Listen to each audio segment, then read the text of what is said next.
the record button. So welcome. This is our workshop on applying for the National Science Foundation Graduate Research Fellowship, plus a couple more that we'll mention very briefly at the very end. My name is Jen Bess. I'm Director of National Fellowships in the National Fellowships and Scholar Programs Office on campus, and we are here to help you apply for awards like the NSF. We're also joined by Dr. Mike Matthews, who is the chair of our NSF committee on campus, which is a group of faculty who are knowledgeable about NSF and the grant writing process for them, and who are willing to work with students who are applying in this application cycle. So we will share that list with you. If you're in this meeting, we'll make sure you have access to our Blackboard resource organization, where we have things like the timeline and the campus committee listed so that you know who your resources are on campus. The way this is going to work, I have a little PowerPoint that's actually mostly the official NSF PowerPoint that we have tweaked a little bit for our purposes. Dr. Matthews is going to share some insight sort of along the way, but also once I finish the sort of big picture overview. And then we have 3 current grad students on campus who are the recipients or honorable mentions for NSF GRFP, who serve as peer mentors in our office, and they're here to also share some of their thoughts and experiences with the program. Please do feel free to ask questions at any time, particularly in the chat, but also, if you want to raise your hand and we can call on you, that would be great. I was curious, I realized I'm still learning all the things that we can do on here, and I was thinking that we could maybe do a quick poll, because I'm curious as to how many of you are undergrads versus like seniors or undergrads, and how many of you are grad students. So I'm going to send you a quick little poll, and then just tell me, and that'll help us guide our conversation. It's very basic.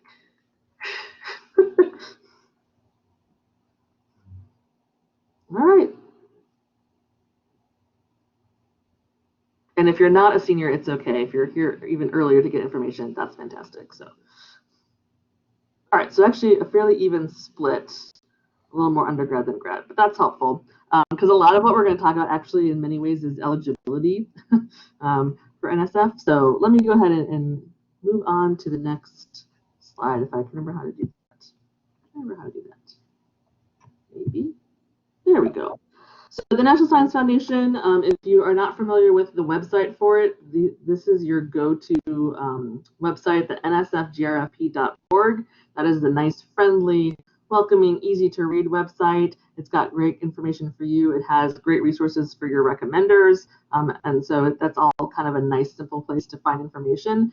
But it is always going to refer you back to this longer link, which is the actual solicitation from the federal government for NSF. So please make sure that you have read through the solicitation. It is a little bit tedious, but I think it's important. They really do outline everything that they're expecting, all the little quirks for the application. You don't want your application to get tossed aside because it's on a small thing that you have missed. So please make sure whatever I'm saying should be as up to date as the solicitation, but always double check, okay?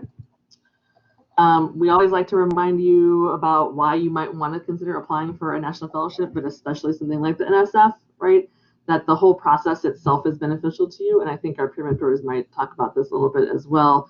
But certainly having to write down what it is that you want to do, where you're headed, all of that is a very clarifying process for you, and a way to practice your ability to communicate what you want to do and why it's important. It's also going to strengthen your relationships with your recommenders and the faculty and your PIs, so that you will learn more about yourself and the options that are out there and get some feedback. And it's fantastic preparation for grad school applications if you have not yet started grad school. And then, of course, the final reason you should apply is that we really do want you to win the scholarship. So these are some things to consider.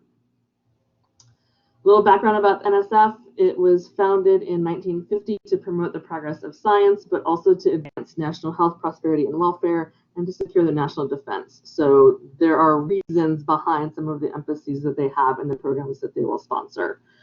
It funds a huge portion, 20% of all federally supported research in the US. And this graduate research fellowship is the first program that they started, and they funded every year since 1952. So fingers crossed it will keep going for a long time. It's a fabulous opportunity. Their goals are essentially to recruit people into STEM fields, right? And so to do that, this is a grant that is focused on getting you and giving you support early in your career. That's going to go to speak to a lot of what the eligibility criteria are for when you can apply for these. So they have that overarching goal, and they also want to broaden participation in STEM fields for underrepresented groups. So these are their big picture long-term goals. Always good to know the goals of the foundation that's funding you, right? So that you can speak to how your trajectory and goals align with their trajectory and goals, and therefore it's a logical fit for why they should give you the money. Whoops. Wow, I should not use my mouse to do this. Okay. So it's a fellowship that is offered to you as an individual. Okay, so they're not funding your research project, they're funding you as a future researcher. That gives you some flexibility. You get to choose the project and advisor and the grad program that you are taking this award to, which is great. There is no service requirement after this, right? It's kind of a no strings attached sort of grant. And it's portable, right? You can take it with you wherever you end up going to grad school, as long as it's in the US. Here are some numbers over the last few years.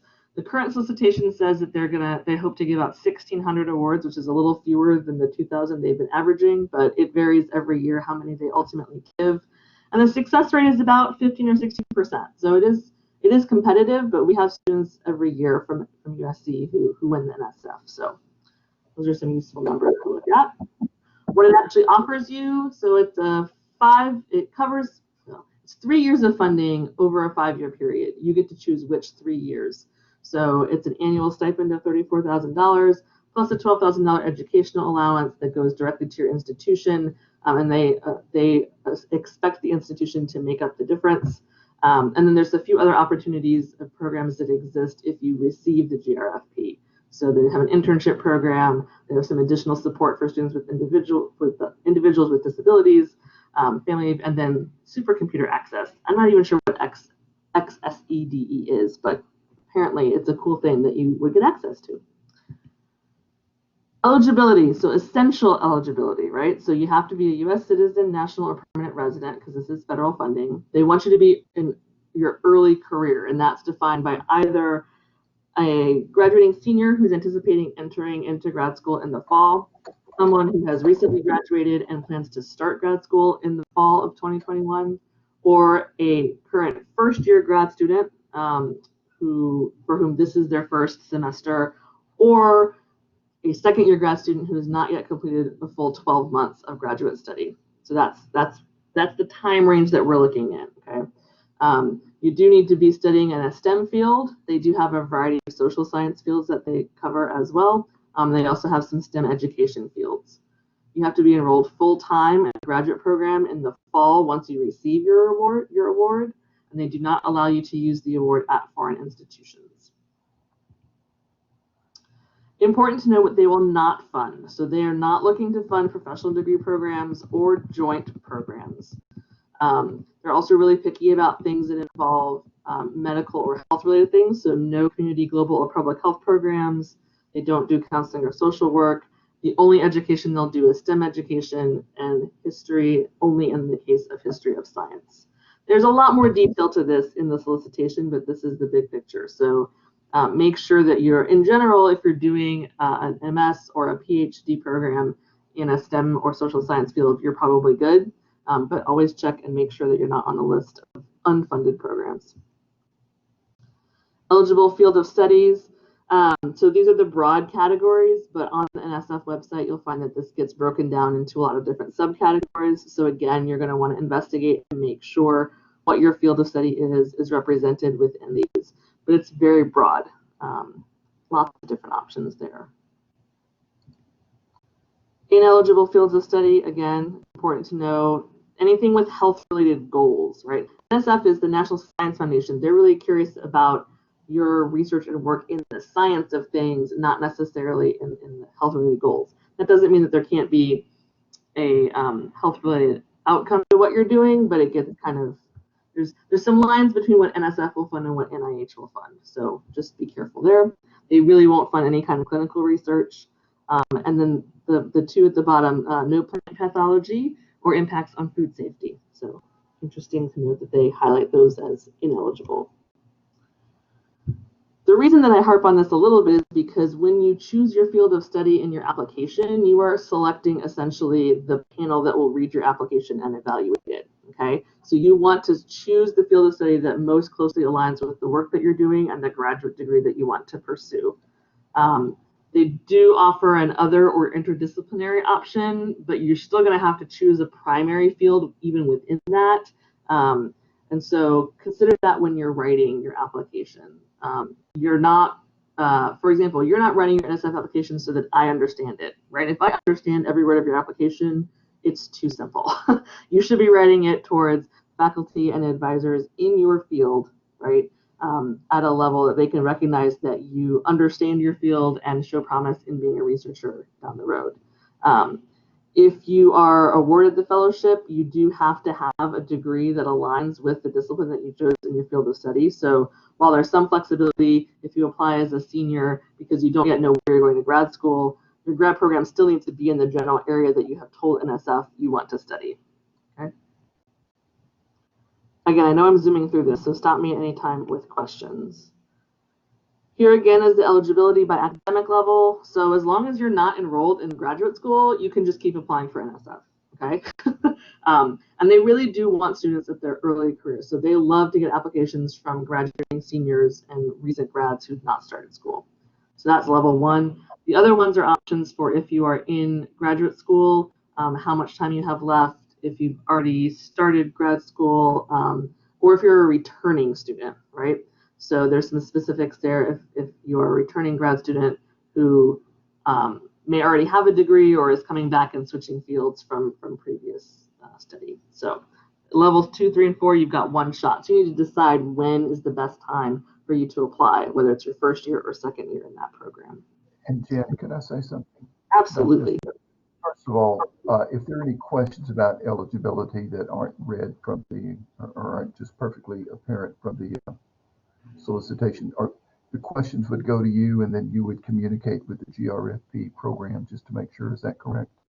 Yes, that's fine. Yeah. Rather than the students asking themselves. So yeah. Just a comment about level 4.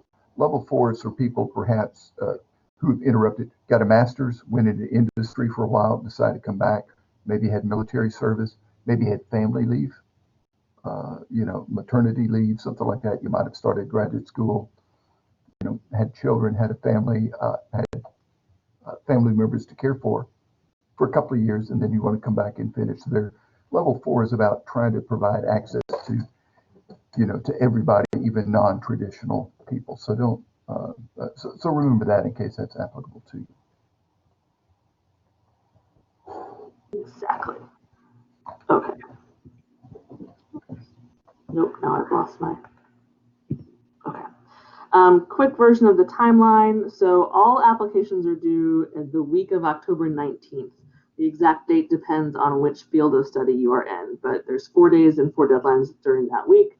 Reference letters are due a few days after that. Just all reference letters are due at the same time. And then you wait, and while you're waiting, you should be applying to grad schools if you are not already in grad school. You won't hear until March or April if you received the NSF, and then you have until May 1st to decide if you have accepted it, and then funding begins September 1st. So that's the quick version of that. Here are the deadlines. So again, it's field specific. The deadlines are 5 p.m. at local time. So wherever your application address is, 5 p.m. that time is when it's due. And then reference letters are due October 30th. At 4 p.m. Eastern time. So make sure you note all those deadlines. There really are no exceptions for NSF. If you miss these for any reason, there's nothing that we can do to help you. So we're helping you now by letting you know in advance what they are. What the application consists of itself. Katie, thank you. Funding can start in the summer if you are currently in grad school. See, this is why it's nice to have current recipients on there. So the required application materials, so there's a lot of personal information that you fill out to sort of, you've seen it before in applications, basically detail out your history and things like that. The bulk of the application are 2 essays. It's a 3-page personal statement, relevant background, and future goals statement, and then a 2-page graduate research statement. You then also have to have transcripts, and you need letters of reference. Now, I've put down 2 mandatory and 3 recommended. That's true, 2 mandatory and 3 recommended. 3 are strongly, strongly, strongly recommended. You really are a weak candidate if you only have 2 letters for NSF. So they allow you to put up to 5 letters or register up to 5 letters in the system. They'll take the top 3 that come in by the deadline. You might want to use that just because you don't want to get stuck only having 2 if somebody can't get to it in time. So we'll talk a little bit more about these statements, but 5 pages of writing is both a lot and not very much at all to accomplish all the things that they're going to ask you to do. So let's read a little bit more about those. I'm sorry, my mouse keeps moving. Yeah. So these are questions that they actually suggest that you think about before you start writing your application. And what's important here to remember is, this is a national fellowship that's given to you. Okay, so you need to distinguish yourself from other strong applicants who have other experiences or even similar experiences, right? So how can you set yourself apart? What will help reviewers understand, why you're interested in this particular field? What is the question that really drives you? What kind of opportunities have you had or not had to explore that have gotten you to the point where you are? How have you learned about the particular field, whether it's in class or beyond class, things like that? What reasons can you give for reviewers to be interested in you? They only ask the easy questions on this. So this is part of what we're talking about when we talk about it as a reflection-based process, right? Like you're trying to tell them who you are. You are someone that they should invest in because you are going to do great things in STEM research in your career. You're evaluated essentially on 2 things for the NSF: intellectual merit and broader impacts. So for intellectual merit, they're looking at how are you going to advance knowledge in your field or across different fields, right? What kind of new questions are you asking? What's the edge of your field that you are on that you are going to push past?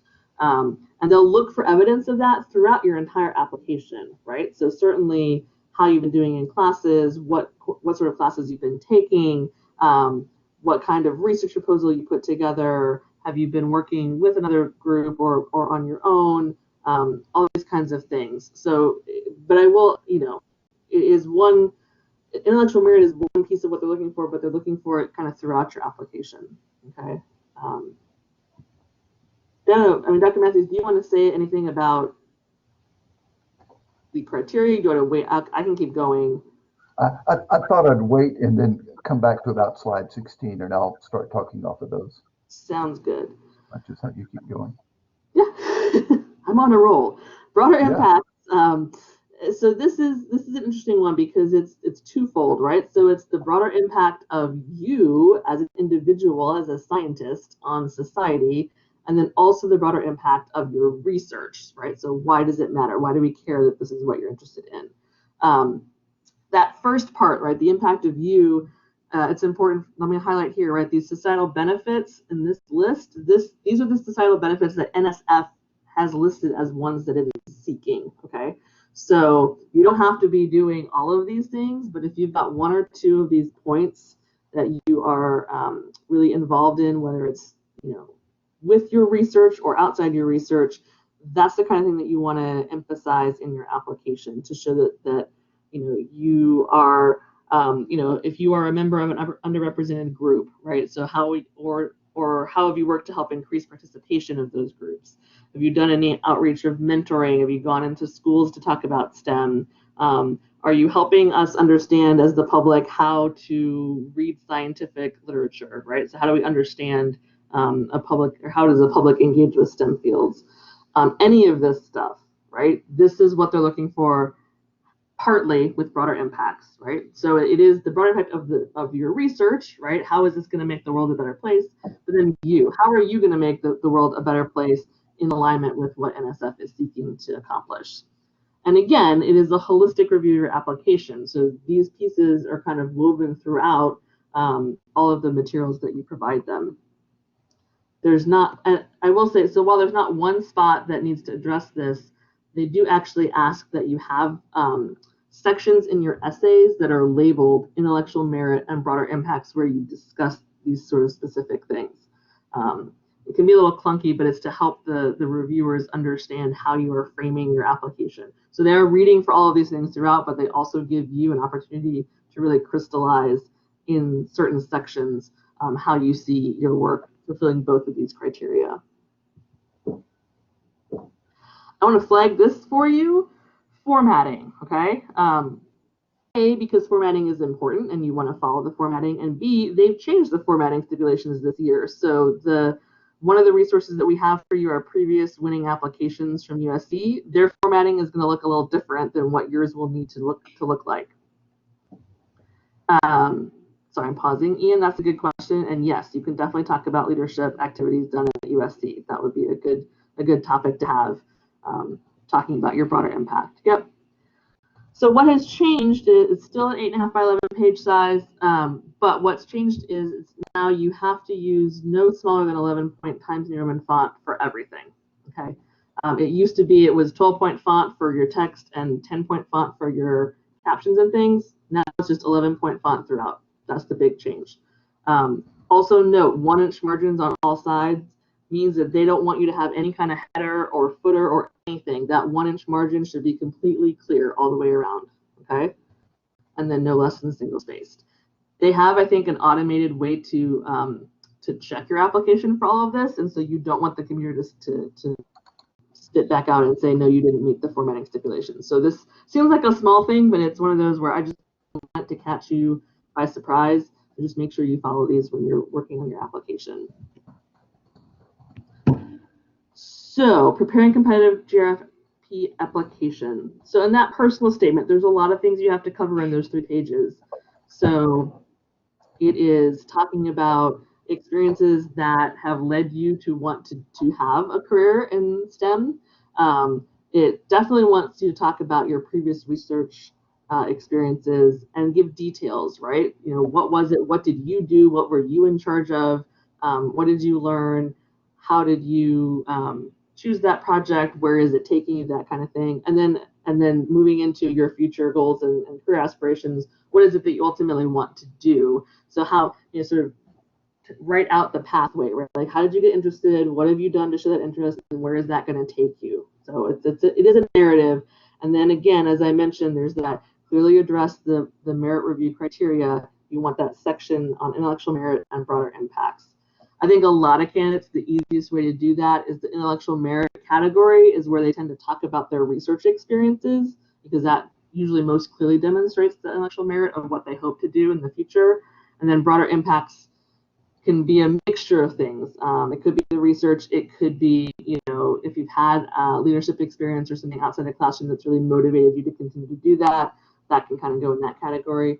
They're not the easiest categories to deal with, but it is possible, and we're happy to help you with that kind of organization in that essay.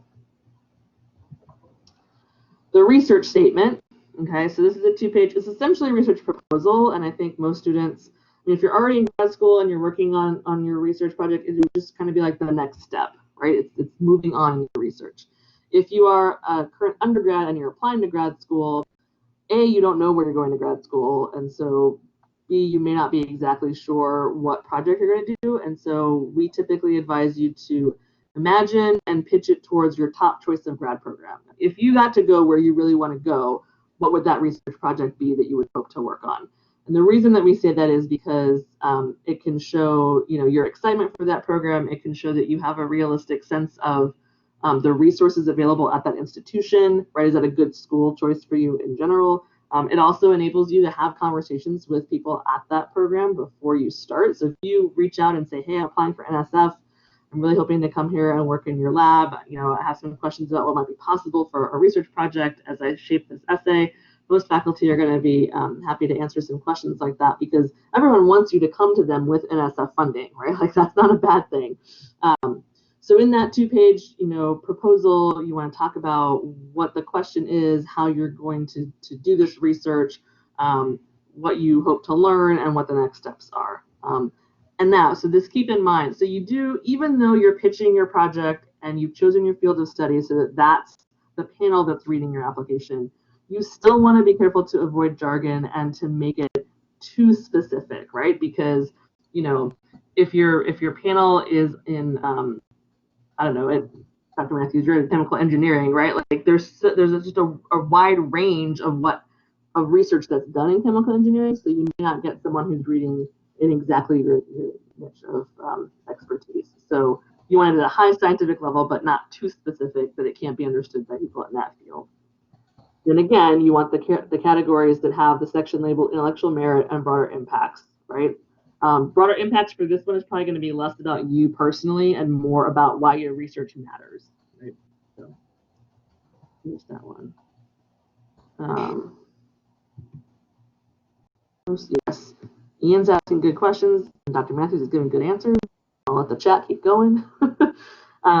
Transcripts, you always have to have your bachelor's transcript in there, and then if you're a current grad student, you want that included. I would strongly recommend, and I think you have to have official transcripts, so you order those electronically from the registrar's office, and then you can upload that. Well, it does say official or unofficial. Let me just tell you, official are much easier to read, so I would strongly recommend using that. And if you order an unofficial one sent to yourself and you're applying for multiple fellowships, you can just upload the same one to each of those. So they won't. So you have to upload the PDF. You can't link them to a particular one. Transcripts are pretty straightforward. Reference letters. So like I said, they're due a little bit later, October 30th. 3, you really want 3. Ignore the fact that 2 are mandatory. You want 3 letters. You can use up to 5. I would suggest you have at least 4 that you enter just in case something happens. And so you pick people who can speak to your both your current experience and performance, but also your promise for future performance. I really strongly recommend that you share drafts with them so that they know what your personal statement and your research proposal look like. They'll have more to say. You can remind them about, it's always helpful when you ask for a letter of recommendation to let the person know why you're asking them. So how is it that they know you? What are some things that you might want them to highlight in your application? You want to know if they can write you a strong letter of recommendation, right? You don't want a letter of recommendation at any cost. You want someone who can write a letter that's really on your side and is a strong one. So I would just encourage conversation with your potential letter writers.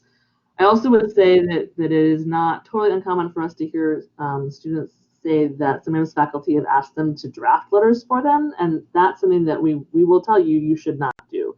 So our National Fellowship Association, our Code of Ethics says that students should not be asked to write letters of recommendation, in large part because you don't have the context to put yourself in, which is the whole value of a letter of recommendation.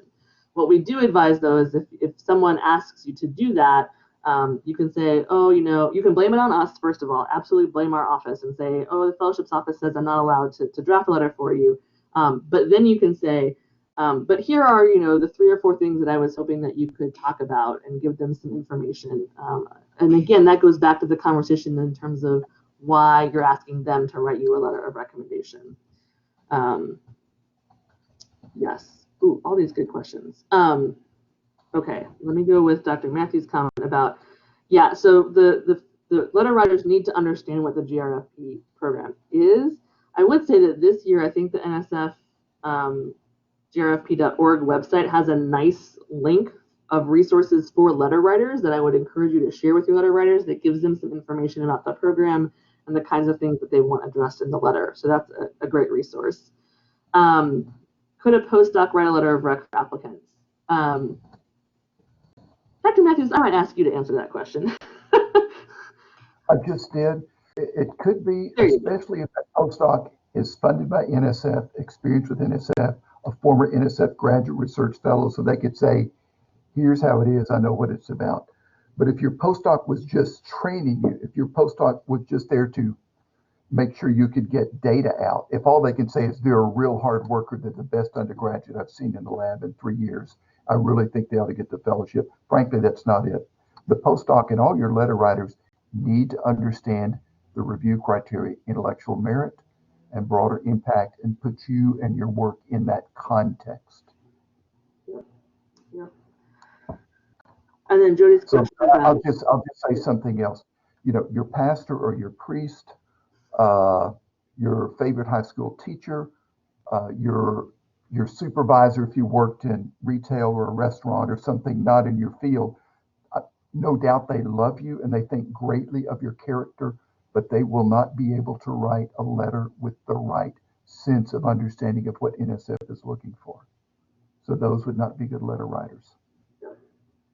They're not writing a character reference. They're saying this person would be a great NSF fellow because they have great potential for doing NSF research and making intellectual contributions and a broader impact. That's what the letter has to say in so many words. It has to be persuasive. Whoever is writing it needs to have the standing to do that. They don't necessarily have to have a PhD. It could be someone in industry who's really done a lot of research and knows about it. Okay. Oh, that's super great. Jody, does that kind of answer your question? If there's not a fine line between like someone who's familiar with you as a person or someone who's been a direct supervisor. I mean, again, I think Dr. Matthews pointed out, right? You don't want a character reference. They need to know you in some sort of academic or research connection. So, and then, yeah, Deborah, I think that probably would work. And we can talk more about that. But if they know you well and and you worked together. The other thing sometimes that happens with postdocs is that sometimes I don't know, Dr. Matthews, I don't know if this is something that you've actually seen, so correct me if I'm wrong, but I feel like I've heard of cases where someone might have a letter that's been co-signed by the faculty PI and the postdoc.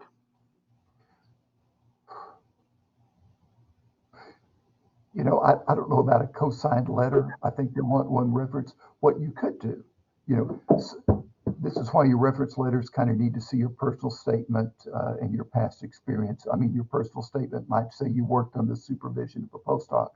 Then the reference letter writer says, you know, this student worked with my postdoc XX so-and-so. And then you could get the postdoc's name in there. This postdoc has done great things, mentored other students.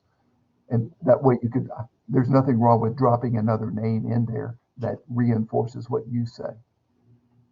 But I probably would not co-sign a letter unless NSF really said, that's great.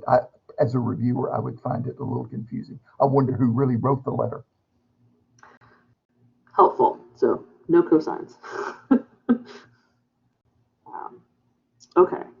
Yeah, we do always tend to get a lot of questions about letter writing, and it is a tricky thing, and we're happy to have those conversations with you individually as well in terms of sitting down and saying, okay, what are your options and who seems like it'd be the best fit given what it is that you're writing. So let's and when I go through my part, I think it'll make a little bit more clear who the letter writer should be. Sure. Getting close to done. So again, there's this comprehensive review, right? They're looking at your entire application, all of the things that you present. So there's not one piece that's weighted more than another. They're looking at the intellectual merit, broader impact throughout everything that you present in your application. So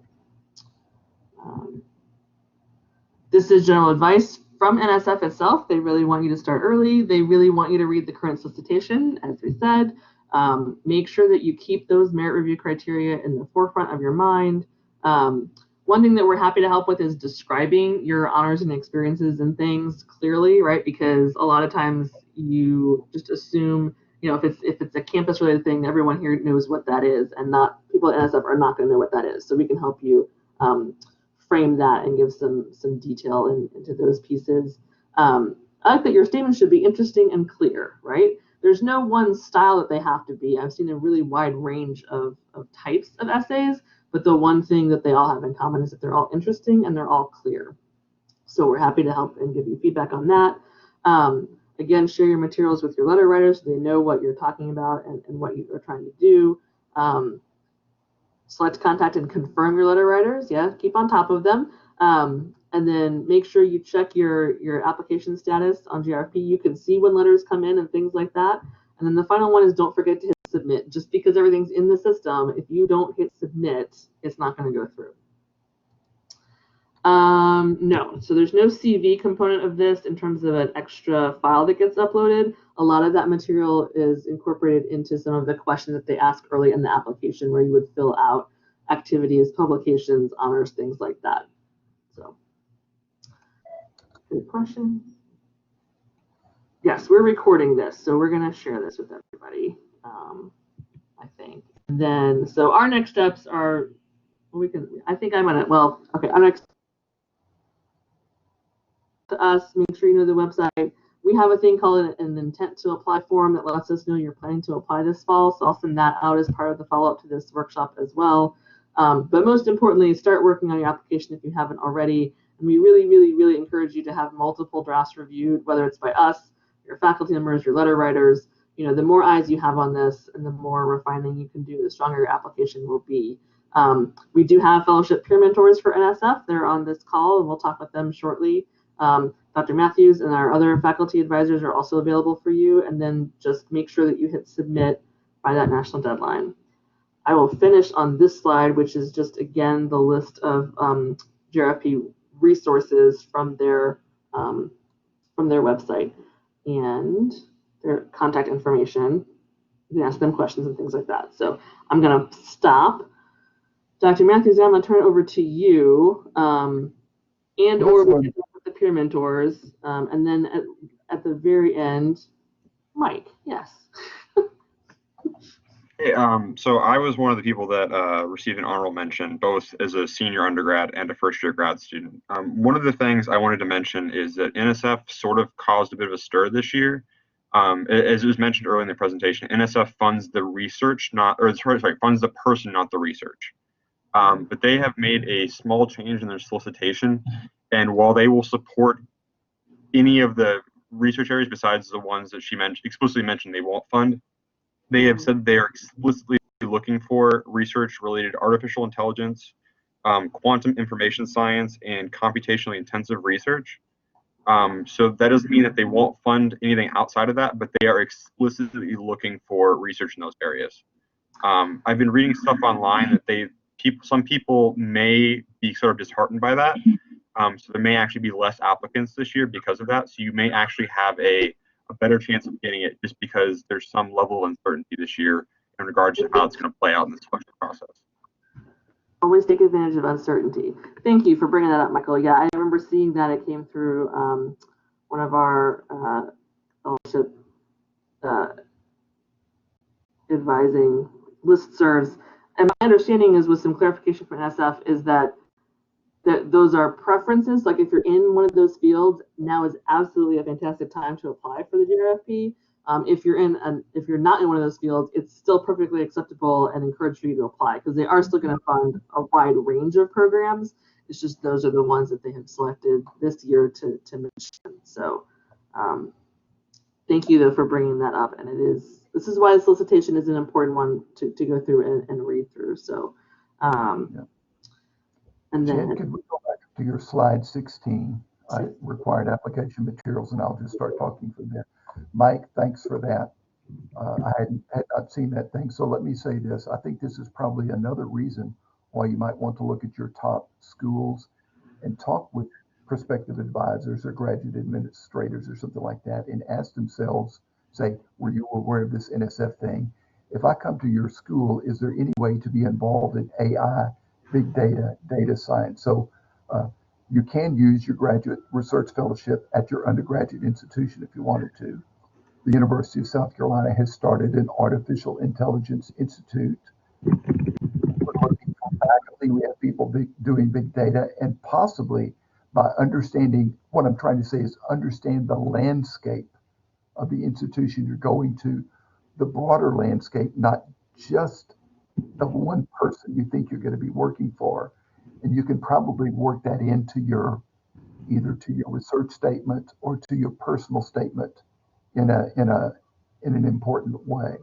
You know, I've chosen the University of X because, you know, their research is branching out and they're doing things that will require, they offer coursework in, you know, artificial intelligence or big data. I'm not forcing everybody into that, but it's a way that if you understand the landscape, the broader landscape, and also understand the broader landscape for broader impacts. I mentored a student a few years ago who got a GRF and went to Georgia Tech and had done a lot of outreach, a minority student, that sort of thing. And I said, call over to Georgia Tech and ask them, will I have opportunities to continue to do that sort of thing? Talk it over with them and then work that into your plan. And that seemed to work, and maybe it was helpful because she got the graduate research fellowship. So don't hesitate. People will love it if you're thinking ahead, thinking about their institution if you come in with a fellowship. Don't let them write your application, but you can talk things, you can talk as long as you want to, work it all out, and then remember, let me go write an application, a personal statement, or whatever that reflects the key points that we talked about. Okay. So required application materials. I'd just like to tell you how I look at these things from the standpoint of someone who's reviewed these things and lots of other proposals. And we have people here who've applied, and they'll give you their viewpoint on and their experience on what it's like to actually write one, what they struggled with, and helpful tints in writing. Okay, so all these things work together: your personal information, your work research experience, relevant background, and future goals and research statement. So on your both of these kind of work together. What you say about the research that you've done and how it's helped shape your future interest should feed in some way into your future research statements, some way or another. Or even your industrial experience. You might say, I've worked in industry, have a lot of experience, and this has helped me realize I really want to do research. Okay. All right. So let me tell you what I perceive as a common weakness in writing even the relevant background, statement. Many of you will have done research, you've done a research experience for undergraduates, or you've done this or that or the other. And oftentimes students will describe that. They will describe all of the things that they did, how they kept busy, how many techniques they learned, how many assays they ran, how they contributed this, that, and the other. You need to take that to another level. You need to be able to say, I worked on a research project whose significance was this or that. You might have worked by yourself, you might have worked part of a team, but NSF is about knowledge discovery. So even if you just ran assays and if you produced a library's worth of raw data, if you don't know why you were doing that, the potential impact that was going to make, that will be weak. So this is a reason you might want to go back to your former research mentors and say, what was that project about? What was it we did? You know, I made co-author on a paper, but mainly because I contributed data. I'm really not sure I got the big picture of what's going on. Go back and get the big picture of the significance of your activity. So don't just say, I was really busy, I did a whole bunch of these things. Say, I was busy, I did research, and my research had this meaning. It had a goal. NSF, when you write your research statement, NSF is primarily about knowledge discovery. So I would not say, I really want to go and build a robot, or I really want to go and construct an apparatus and gather data. If you can build a robot or construct an apparatus, the knowledge needed to do that already exists, and you may not discover new knowledge. However, you might say, I need to go build a robot or an apparatus because it will help me discover new knowledge. See, that's a different pitch on things. So in the graduate research statement, with the exception possibly of the big data, artificial intelligence, and cyber things, NSF, the purpose of your research statement is to help them be assured that you know what research is, what it's about, how you make an impact on the field, that you can frame one or two or three important research questions or a hypothesis, and then propose a way to go about getting information and data to answer those questions. That's what it's really about. Okay. Now, when you come to setting the stage for that, you're talking to intelligent, knowledgeable people, almost all faculty, but also some industry people who volunteer on these things. So let's say you're going to work on global warming and CO2 emissions. You don't need to write a paragraph about global warming or sea level rise or anything like that. You need to say, probably in a sentence, here's a societal issue, and get as quickly as you can to your research questions, specifically what you're going to be doing.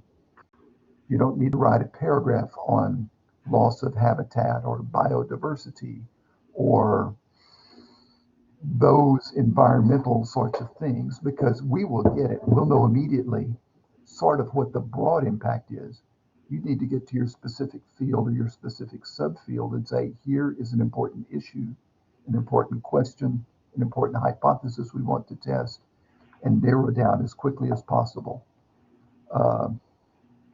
And that's what the research statement is about. Let me also say that, you know, NSF wants to get you early in your career and make sure you're well funded and stable financially and everything else. But writing this application now, there are other agencies that will take you later in your career. They're more mission oriented. They want you to have some coursework, some experience under your belt, and they're looking to fund fellows who are at later stages of their graduate career and are ready to be of more immediate use. This is particularly true if you're going to work in a Department of Education, Department of Energy lab, or in a Department of Defense lab. They want you to bring in some skills and tools so you can interlay and interweave some of these fellowships with the NSF. The NSF gets you off to a good start. Some of these other more applied agencies, you can write the fellowship later on. Okay, so I want to make sure there's plenty of time for questions. Those were my general comments. So let me just open up for more questions, either verbally or written.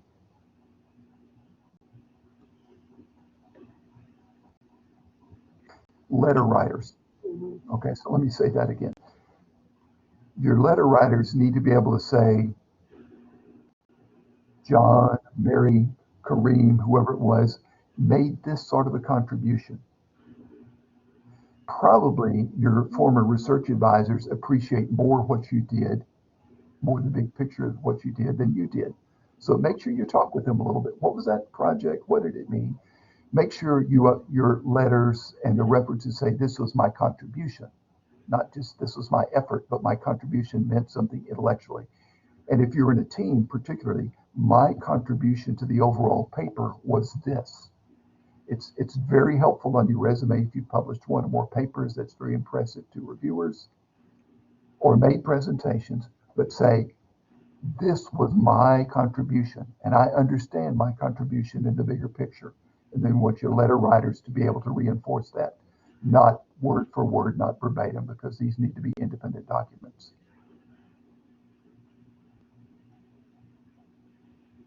Excellent. Okay.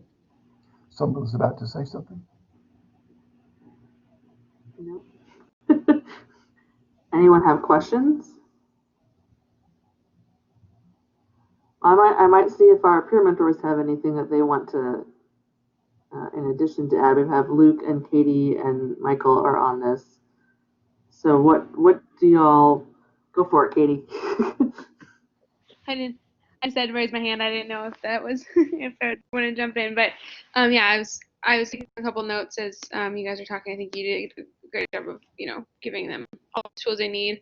I think the only other things that I have are like little hints and tricks that I kind of have looked at over doing like the coffee things with people who are applying and just kind of looking at people's applications in that capacity.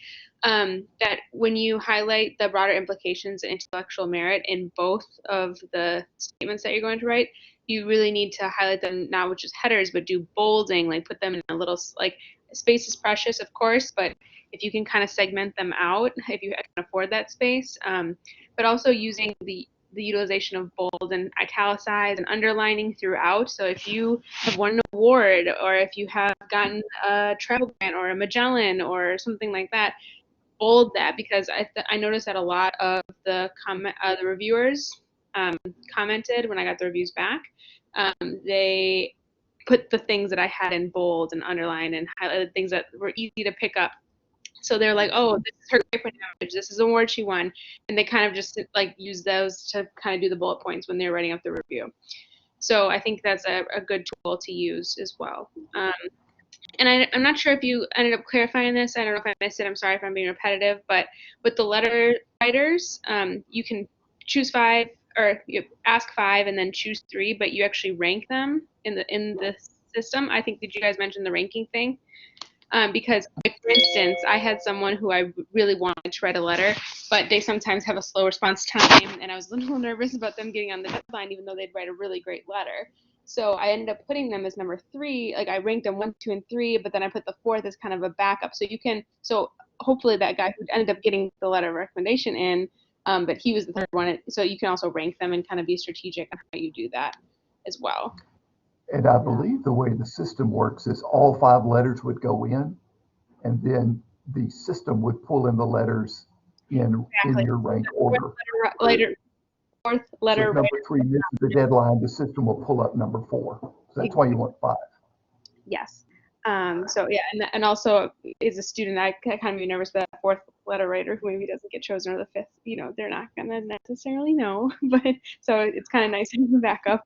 And you don't have to tell them that they're the 4th or 5th one either. So, and then I have 2 more quick things. I had 2 resources that I used. I know that the office has a really good collection of applications that you can look at and use and to get ideas, or systems of strategy and all that stuff. There's also a couple online resources, and not, since we're in this format, I can put them into the chat. 2 past winners, Alex Lang and Mallory Lab, they have like blogs that I think are really good. They have a lot of support, a lot of details, a lot of timelines, all that jazz. So I'll put those in. And then last, I always like to say whenever I talk to people who are applying, just know that with all this, you can put in all the hard work, but you also need a little luck. So you can have one of the best applications, you can do all the hard work, do everything right, have a great package, be a great student, and still not win. So make sure that you use this as an opportunity to learn about applying for fellowships, but don't put all of your self-worth and value into it, because just because you might not win, and that doesn't mean that you're not an excellent future scientist with great potential and all that jazz. So just make sure you keep that perspective as well. Katie's point about underlines and italics is a good thing. This is probably something that's you may not be able to comprehend, but a trick in writing a proposal is make the review easy to write. Read the criteria, understand the criteria, and write your text so that they can basically pull from your thing and say, we saw this, we saw this, we saw this, and it was good. Don't make them search. Simple, declarative sentences, short, to the point. You don't have to plead, you have to inform. Great advice, great advice. Luke. Okay. Yeah, I definitely want to second everything that Katie just spoke to, and say that an additional part of that I think we've been hinting at throughout is how important structure and narrative are here. And it really goes back to the adage of show, don't tell, in that when you are actually telling the narrative of your research path and what motivates you in your career, be willing to sort of look for the connections of how you grew. So sitting back and thinking, how did that, even if it feels like that was just sort of a out of left field experience, find a way to connect it back in and have a narrative there. And that can be really important then for your reviewers being able to recall. As far as the structure goes, you really do have almost the utmost freedom with how you actually structure this thing. And so not only is it great to read some of the other example applications like what Katie just provided in the chat, but also going through this office will help you to get a sense of what other people have used in their structures. And that can be daunting that there's not like an essay-like form, but it can really be used to your advantage here. Another thing that I would say is just on the idea that there are some preferences in the NSF for this application cycle, but you will be surprised what reviewers are actually most impressed by. And so any of your skill set that helped you to grow personally is super important to bring in. And just kind of a last aspect, can be better or worse when you're doing the writing, is you're not necessarily going to be married to this project. It's not going to decide what your future lab has you working with. It very much is a ticket for intellectual freedom. And, oftentimes those projects aren't feasible and you really on the ground, as I did in my case. But what it was is that you're practicing a skill set that is hugely important in STEM and similar fields that we need to be able to sell our work, and we need to be able to sell our skill set as a professional. And so this is just a great practice for that, and that's half of the battle is that training. And so yeah, just be brave and give yourself the credit, and you will be surprised what people hang on to. Thanks, Luke. I like that. Be brave. One thing that I think is helpful to note, especially for those of you who are graduating seniors applying, is that, I mean, everyone who applies for NSF gets the feedback from their review. Whether you are successful or not, you get to see what was popping out of your application, what was impressive, where they thought you might have been a little thin, and things like that. So if you are not successful this time around, but you have a chance to then reapply in grad school, you really have something to build off of there in terms of how your application was read. And then to Katie's point about luck, I mean, so much of this is, there's always an element of luck in things. And I remember looking, we had a student a few years ago who shared their reviews with me. So she had 3 reviewers, and 2 of them thought she was absolutely excellent across the board, and the third one was like, she's okay. And so she hadn't gotten it. So it's sort of like, wow, it really depends on who's reviewing your application to kind of see what happens. So there is, for better or for worse, always an element of luck to that. Luke, go for it again.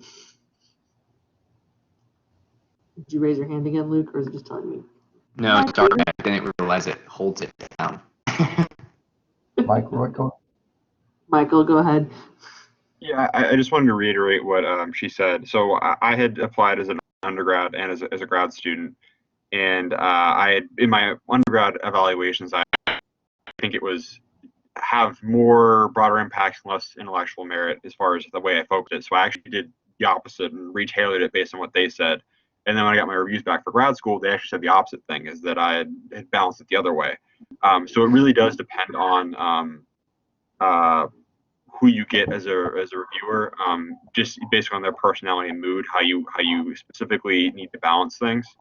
But doing this is really beneficial for grad school. So once you start, within your first year to 2, you're going to have a few usual exams of presenting your research, defending it, and what you plan on doing. And this is a great way to develop those skills and honestly have it sort of done when you go in. So while students other than your cohort may be sort of struggling with formulating this, you've already got at least a very solid core down already. And the other thing is just start early. So it's really nice to have the fellowship office as well as someone in your field that is a reviewer. So for example, I'm a chemie. Dr. Matthews was really good to have look over your application. But these people are very busy, and if you go to them like the day before, you're really not going to have time to review it and build off that and really improve your application. So the earlier you can get in to see these people, really the better your application can be. And I coach all writers in whatever, if they're writing their papers, spend time talking about what you got, talk thoroughly, go over it. And then you can say, okay, I've got the gist of what I need to write about. We talked about it. There's a question here about music. I wanted to say a little bit more than I did in the chat. Should you mention something like music? Well, that depends on what it's going to tell the NSF. And so if you say, I had a 3.9 GPA, did 3 research projects while I was doing 4 years of music, got a music minor, that says you can really manage your time. And that's a good thing. If you say, I love jazz music and that's my greatest hobby, and I love music and I love fishing, and that's the kind of person I am, that doesn't say much about doing research for NSF. So it kind of depends. If you can say, I'm highly interested in mathematics, and I've done a little bit of work, using music to try to help explain some of the principles of science. I mean, I was a clarinet player. I thought about being a music major. I've never used music to explain science, but if it were something like that says music might be an outlet for me to make connections with people and make a broader impact, that's good. So it depends upon what you want to say about music. I could think of some things that would say yes, but if you're just saying, I'm the sort of person that loves music and fishing and going to the beach and it's a hobby, that's not helpful. So it depends. So a question about connection to marginalized groups. I will tell you personally, I think that is probably good to mention or let it be known. I've seen applications where they state something explicitly. And I've also looked at applications where I look at their organizational memberships and they're members, say, of the Society of Black Engineers or Society of Hispanic Engineers, and they don't make a big point out of it. I think either way is fine. The NSF is interested in that. They're particularly interested in a diverse field geographically and every other way. And so they'll take that into consideration. And particularly in the current climate, particularly if you have a way of going forward with it, you know, I have done something or I have plans of doing something, and here's sort of an approach I'm really interested in. I think that's good. You know, I think if you just write a letter that says, oh, by the way, I'm left-handed, want everybody to know that, you know, for instance, then the question on the reviewer's part will be, where would you take it from there? Okay, my dad was left-handed, by the way. That's why I said that. I hope that's clear, and I was trying to hurry because we're short on time here. Didn't mean to be insensitive. But, you know, how's that as a person, how's that's going to affect your career and your interest in making an impact, a broader impact? That's the thing. What's the broader impact of that? Exactly. And to note that, you know, some of those marginalized groups, if you don't say it explicitly, they're not going to know that you're a member of it. So, but always that connection, I think, to how that will lend itself to you having a broader impact is what they're looking for. So, okay, so I am mindful of time. It is 5:03, but I appreciate everyone joining us. Dr. Matthews, thank you so much. I think it's so helpful to get the perspective, both just of faculty in general, but I know you've served on the review board for NSF for many years, and so that insight is really useful, I think, for students to hear in terms of how their applications are read. So we will make sure that we follow up with everybody on here. If you didn't, well, I don't know. So I put the link to the intent to apply form in the chat. My email's in the chat. I think Novello shared some information about making appointments with our office in there. We'll make sure that you have access either to Blackboard or if you're a grad student, you can still have access to Blackboard, but we'll double check. If we need to make a Dropbox for resources, we'll do that for you all too. But we just really encourage you to apply, and we're here to help you in any way that we possibly can. So please keep in touch, and we look forward to hearing from you. Thanks, Katie. Katie's always got my back answering my questions about these things. So we'll make sure that you all have access to the resources on the website or on Blackboard, which include the previous winning applications, our timeline with the faculty contacts and things like that. So, but thank you so much for joining us, and we look forward to working with you. Thanks to our peer mentors. And again, thanks, Dr. Matthews. I really appreciate your time and advice. Hope it's helpful, and reach out to your committee members around campus that are closest to your field and try to find some time to have a chat with them. Okay, good luck, everybody. All right, thank you so much. Okay.